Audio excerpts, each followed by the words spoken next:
Hello, welcome to another RiderCamTV video, and I know that you're on the edge of your seat as to see what we're reviewing this week, aren't you? Yeah. Are you? Yeah, I am, yeah. Are you? Oh, no, Are you all on the edge of your seat? Right. We have been sent by Inov the Inov K7, Ooh. which is their new iteration. Is that the right word? You can use that if you want. Their new version of their dashcam cameras for motorbikes. And they're awesome cameras. They really are good cameras. Not only are they really well made, but the quality of the images are really good.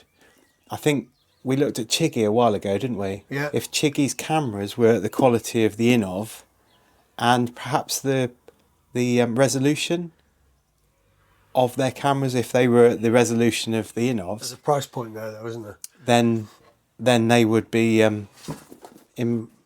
running them for their money, wouldn't they, really? Absolutely. But this is the K7 system. Now, this K7 system... So I had the K5 system fitted on my bike, and that was a 4K system on the front, and you can see the video. We'll put a link to it somewhere. But the camera on the front was really quite big, because that camera needed to do all of the processing on camera side or something like that before it sent it down the cables. Whereas the K3, the iteration before, had like a box in the middle that everything went into, didn't it? And did the processing in there.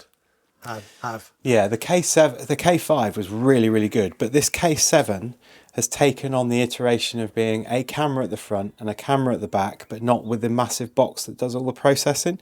So this has got 2K and 2K. So 2K at the front, 2K at the back, rather than 4K. Because ultimately, are you ever going to make a video or something that's going to be shown on a massive TV or cinema screen about a trip down a road? Because we all know that we've all done tour videos, haven't we? And even watching them back yourself, you're kind of a little bit bored. That'd be your worst nightmare. Come and watch my tour video. Yeah. Watch me ride from Segovia to Santander on the dual carriageway or the motorway. Wonderful, wonderful. But this has got built-in EIS technology. We'll go into that a little bit more in a minute. Advanced 10 hertz GPS, so that the GPS is quicker. It's also got 2.4 and 5G Wi-Fi supported. So I know on the K3 they only had 2.4G, which meant if you stood there and you're logging onto the app and you're trying to get footage onto your phone, it took forever, didn't it? Longer than that. The K5 reduced that and was better. This seems really, really good. Excellent. So I'm talking about I've got mine in 3-minute segments recording, both front and back. And to download a 3-minute video took 30 to 40 seconds. It might have been a little bit different, but it didn't seem long. I saw the numbers going like 0 all the way up to 100 really, really quickly. It does loop recording and emergency locking, and it is IP67 waterproof as well. How cool is that? Cool. Are you... I'm going to refer to my notes. Oh, right. Not that I've made any notes whatsoever. This is the Inov's website. We can't do the box opening and box smelling or anything like that. No. Before we do that, I haven't done the sniffing of this box. Weird. It reminds me of Puma trainers in the 1980s in the shop. No 3M smell. Upon first sniff. Anyway, back to it. Mark, you distracted me. I could be there for hours, couldn't I? I'm sure you could. Right, all websites are available. Yeah. Right, so they're saying on their website, and forgive me for reading, but there's so much information, they're dual channel high resolution recording. So this K7, they say, elevates your recording capabilities with its dual system, because it offers 2K on the front, 2K on the back, or 1080p on both cameras, both at 60 frames per second.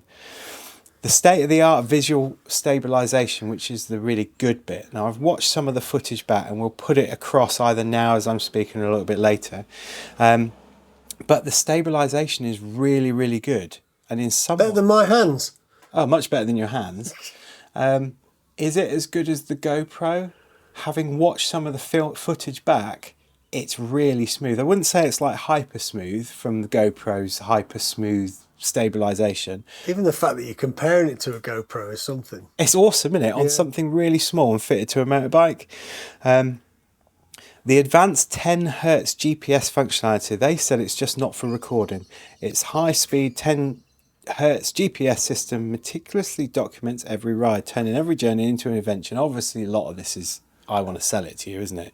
But it picks up the GPS really, really quickly and follows it a little bit more accurately, shall we say? And they've designed the cables specifically for these. They're all custom cables, apparently, for our needs as a motorcyclist. So the front cable, so 1.5 meters, and the back cable is 2 meters. So there's a longer one for the back. Bit strange. Got to be honest though, with all this technology and all this stuff they're offering you, I just want a dash cam. Well, and I think this is where it's going. It's like me and Barney, isn't it? I love Alvin, but the technology does my head in. Although I thought, TFT screen's lovely. Actually, it does your head in because that interferes with the sat-nav, it interferes with this, it interferes with that. That's really old school now. Even back in the day, that was like brand new. Wow. But now that's old school. So I like that more. High resolution dash cam is what we're after in many cases. Yeah. And it's a good design, that sort of thing. This one will take up to a 512 gigabyte SD card. Wow.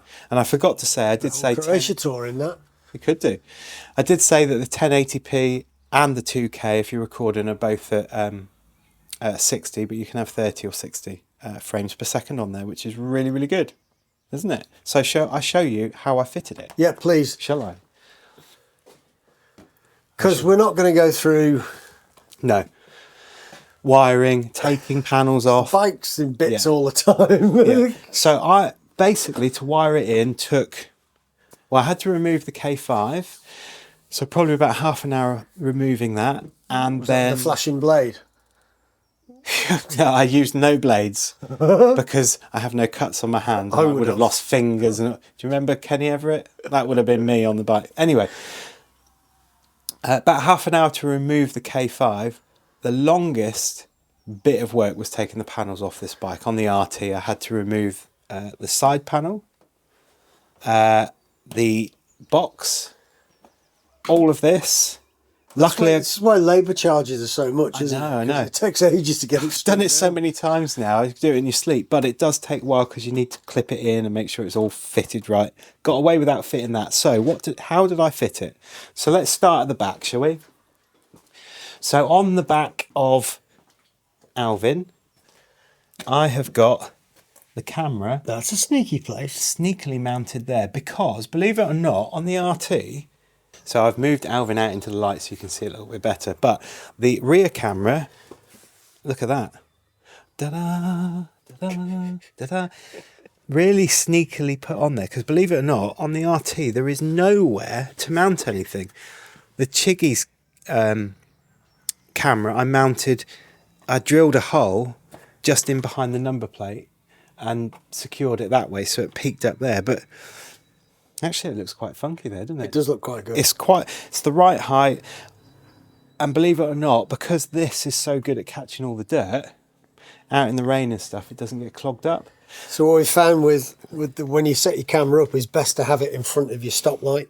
Yeah. Because I noticed on my camera that the position I had it in when we did some video at night, and it was just red. It was all redded out. Yeah. So it's a good place to have it there. And then what I've done is I've put all of the cable down through, in underneath, all the way in through here, and then put it down and then up through here. And this is the box. So what they've gone away from is having the box on the camera.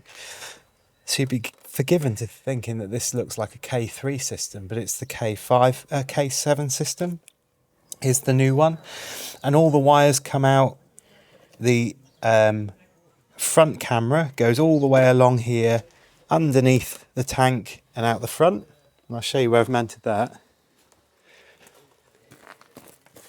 Mounted it on there. Where do you get the bracket from? Does that come with it? All the brackets come with the camera system themselves. Wow. And they're all metal, they're all really, really good systems. And then this cable is all zip clipped, all up and around, all out the way. Can't see it at all. No. And then I've got the buttons over here. So you've got your GPS, your recording, your Wi-Fi, and your press once to record a video, press twice to take a picture. and they're really, really good pictures and really good video. It's got the same connection, exactly the same unit by the looks of it. It works in the same way. That was as far as we got. It was. We'll start again then.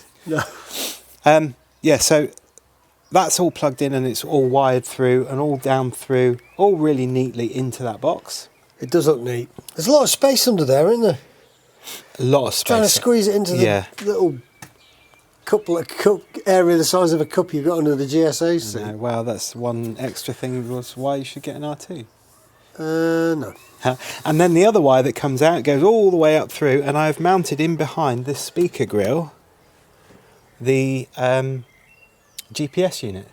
Is it the same size, same type of GPS? Exactly unit? the same. Size of 50 pence a piece. Exactly the same like one. I have put the new one on it because they did mention that it's got that 10 hertz better frequency or better accuracy, so I've put that on there and it's working fine. This unit has also got a microphone. Now I've left the microphone off because with the Cardo and with us recording there, I find that I get a better recording. I don't need a recording on the dash cam, but you can get it on there if you want. And then all I've done is I've wired the main wire, which hasn't got one of these big inverter blocks on it. You know, like on the other ones, there's another trying inverter to hide that block. on my bike was a nightmare. Yeah, so there isn't a big inverter block. It's just a big random bit of wiring, really.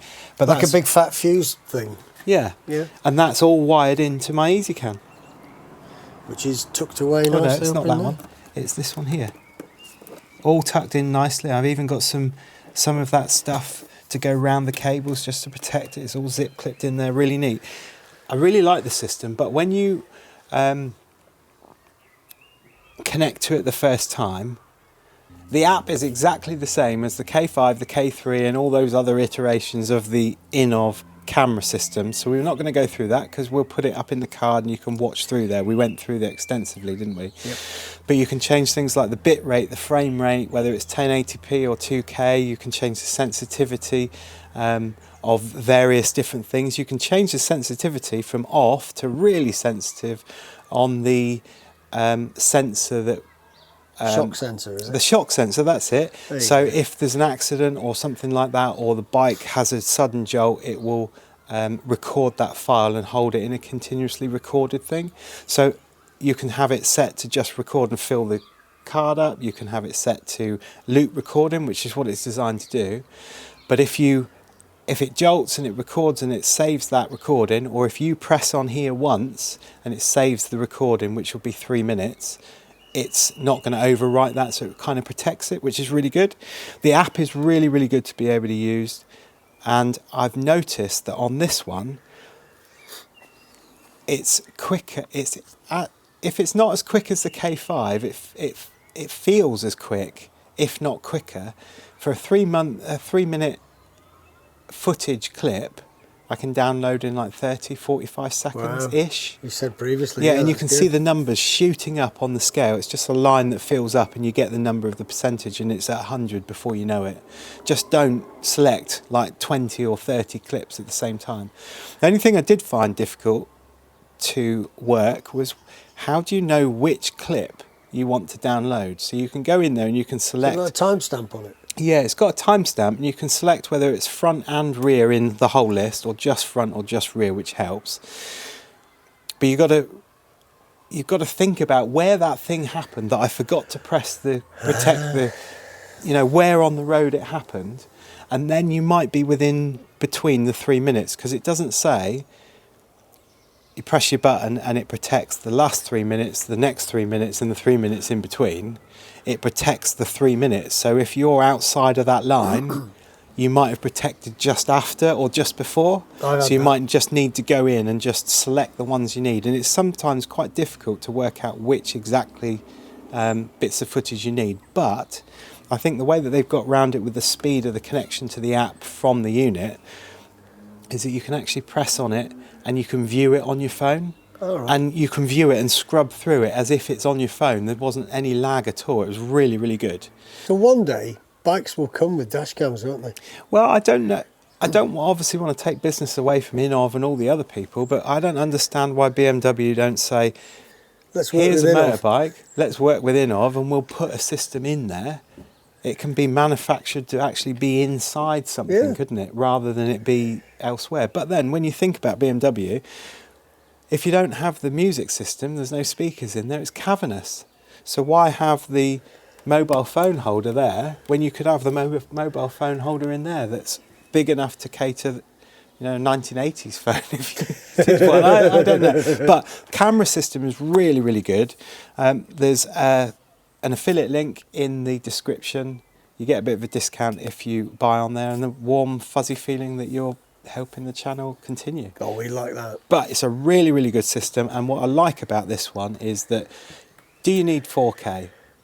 I don't need 4K for a camera. I just, like we were saying earlier, I just want a camera that is on the bike. You turn the bike on, it's reliable, it does what it needs to do, and when you need it, you can recall that footage. Bearing in mind that that footage that you recall might well be footage putting you in the poo. Because if you've done something wrong, and very often law enforcement around the world, they'll be saying, have you got a dash cam on there? And if something's happened, they want to see it by the side of the road and you download it. So just be mindful. It records your speed, it records loads of stuff, and you can change the Wi-Fi name and the password so that when it starts up, you're not just connected on somebody else's bike. Really, really, really great system. Hide it away on any bike. I really like it. So if you think you like it, or if you know you like it, give it a thumbs up. Buy us a coffee. It's all over our website. Hit the subscribe button and all that jazz, and we'll see you in the next video.